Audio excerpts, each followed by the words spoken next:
Hello guys and welcome back to the channel. So we've got some Shadow news. Actually this started rolling out like January 14th. There's been a couple of Twitch streams and I haven't had some Shadow updates for you in a little while. There hasn't been anything of note during the holidays, but they've definitely laid out decent plans for 2021, and they also have the weekly post still going for activations, and I haven't gone over that in a while, so I want to do that as well here real quick in this video. So I'm going to read over the recap that we've got for the 2021 plans and what's going on with Shadow right now.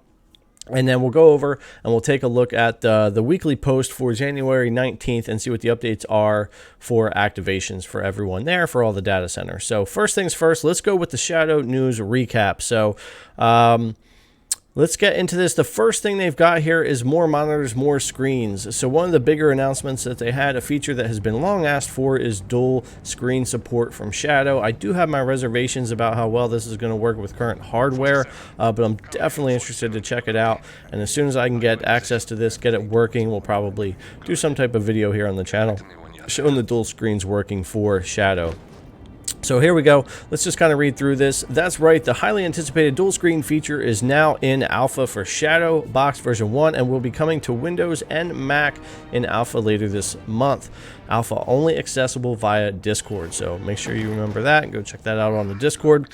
So what does that mean for you? Well, it finally gives you a good excuse to buy a second monitor to play all of your favorite games on Shadow while chatting with your friends and on your screen. Now I'm going to put a link to this page as well in the description just to make it easy for you, because there's little other links inside of here you can go click on to see specific areas of that Twitch stream and see these things in action for yourself. So make sure you can go check that out if you haven't already. So the next thing is Chromebook support. So your low-powered Chromebook laptop just got beastly gaming upgrade. Chromebook will now be compatible with Shadow through the Android app. You can expect it to be available in beta later this month, and I've seen this working. It's fantastic to see that we're getting support for Chromebooks. They're getting more and more popular, a ton of them out there, and it's nice to see Shadow working properly there without a bunch of hassle and workarounds and everything else. Again, you can click links in here to go check out these portions. ARM support. So this is another great one. ARM processor support. We're bringing in ARM processor support for macOS and Linux applications. Thanks to this support, we are also in the midst of developing a Raspberry Pi version for Shadow. A lot of people have been waiting for this. This means you'll soon be able to build your very own cheaper and just as powerful DIY Shadow Ghost solution. So this is going to be really cool to see what people come up with building their own Shadow Ghost, especially since they're so hard to get. I've been trying for almost a year to get my hands on a Shadow Ghost and have never been able to order one. So this will be really cool to be able to actually just kind of build one. Maybe we'll even do one here. We'll see what happens. So along with those announcements, we have some other things. PS5 and Xbox Series S and X controller support. So at the moment, Shadow Ghost recognize these controllers as Xbox 360 gamepads. The update coming next month will help to make this easier for full native support. This means they will show up automatically in the quick menu without the need to remap any buttons or do any work. The other one that we're going to get, and I really like this one, dynamic shutdown. At the start of the pandemic, we introduced auto shutdown mechanism to ensure space and resources for those actively using or logging into Shadow. Dynamic shutdown now takes this step a bit further by analyzing real-time data center usage and traffic to assess if your Shadow can be left on longer than 30 minutes. And this is really nice if you're in a data center, it's not too busy, or maybe you're on at like 3 a.m. and not as many people are on, and you're going away to do something, or you're working on something else. You know, sometimes I'll minimize my Shadow and be working on my local PC and go back and forth. You won't get booted off after 30 minutes if it's not super busy there. And I like to see this dynamic shutdown. It's a really good idea. The other thing is web app version. So Shadow is soon coming to your favorite web browser. This means no need to download a Shadow app to game on your device, and you can now use devices like Chromecast, for example, and that's great as well. It's going to be really cool to see this. A lot of cloud services are working in web app versions, Luna, GeForce Now, and so on. So it's not surprising to see Shadow get some browser support here. I think that's pretty good. So USB over IP, the software that helps forward all your favorite peripherals from your local machine to Shadow, is soon getting a performance update. More to come on this a bit later. This also ensures macOS support. So this is really nice. They need a little bit of an overhaul. USB over IP works well. The Shadow app works really well forwarding your USB devices to Shadow in the cloud. But seeing this get a bit of an overhaul, performance update, take out some of the bugs, make it work smoother, faster, that would be really nice for especially people that are trying to use their webcams and things like that on Shadow, because it can be done. Some people have had luck with it. I have not. You need a really decent internet connection, but also some overhauls and performance updates to the USB over IP could really help with this as well. So microphone support. In the coming months, your favorite Shadow mobile apps, iOS and Android, will be receiving microphone support, so that'll be nice as well. The microphones on your devices for iOS and Android, those will work on Shadow coming soon.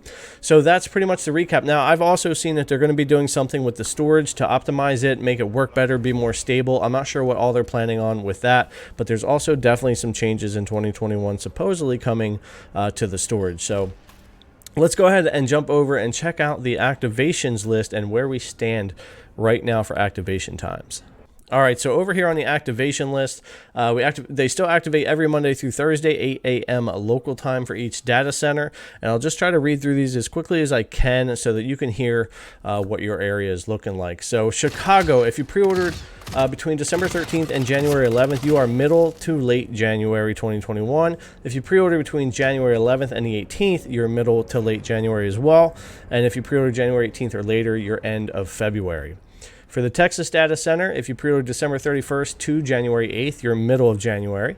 If your pre-ordered was January 8th to the 18th, you're by end of January. And if it was after January 18th that you pre-ordered, you'll be end of February, just the same. Now, New York is very busy. It's always busy here on the East Coast for this data center. This is where I'm at, and I'm pushed out until June for my Ultra when that becomes available. So it's still going to be a while before I can check that out. So for New York, if you pre-order between December 7th and December 21st, you'll be end of February. If it was December 21st to January 11th, that's end of March. And if it was January 11th or later, you won't be until the end of April. So moving on to Santa Clara, we've got pre-orders from January 5th to the 18th are going to be by end of January. And pre-orders January 18th or later will be by end of February. So not too bad there. Now, Paris, this is where we get still so far behind. So activations this week are still actually all the way back from August 24th to August 30th. So that tells you right there how much catch up they still have to do. If you pre-ordered August 30th last year to September 14th, you are end of February. September 14th to October 22nd, end of March. October 22nd to November 2nd, end of April. November 2nd to November 17th, end of May. November 17th to December 21st, June, by end of June. December 21st to January 8th, end of July. January 8th to January 18th, end of August, and January 18th or later, end of September. So still pushing out until basically fall of this year for you if you were ordering recently. So really far behind still there for you guys. Hopefully these dates will change and they'll catch up faster than that. Looking at Amsterdam, the last one, it's very much the same. Pre-order October 16th to November 2nd, that's end of January. November 2nd to November 19th, end of February. November 19th to December 10th, end of March. December 10th to December 21st, end of April. December 21st to January 6th, end of May. January 6th to January 18th, end of June.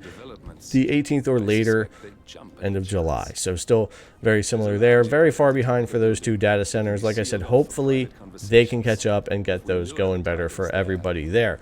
So that's pretty much going to do it. A little bit of an update for their recap, their roadmap of the year, the features and things they have coming. Current activation list. If any major changes happen to that activation list, I'll make a video. I keep an eye on that weekly post every week to see if there's anything that changes much. So any major news that comes out to add to this or any major updates to that activation list, we'll definitely put out another Shadow News video. But this was a great way to kick off for our 2021 for January to get some Shadow News out there. So thanks a lot for coming to check out the video. Really appreciate it. If you haven't already, subscribe to the channel, give this video a thumbs up, ring that notification bell, and leave me your comments down below. Thanks again, and I'll see you in the next one.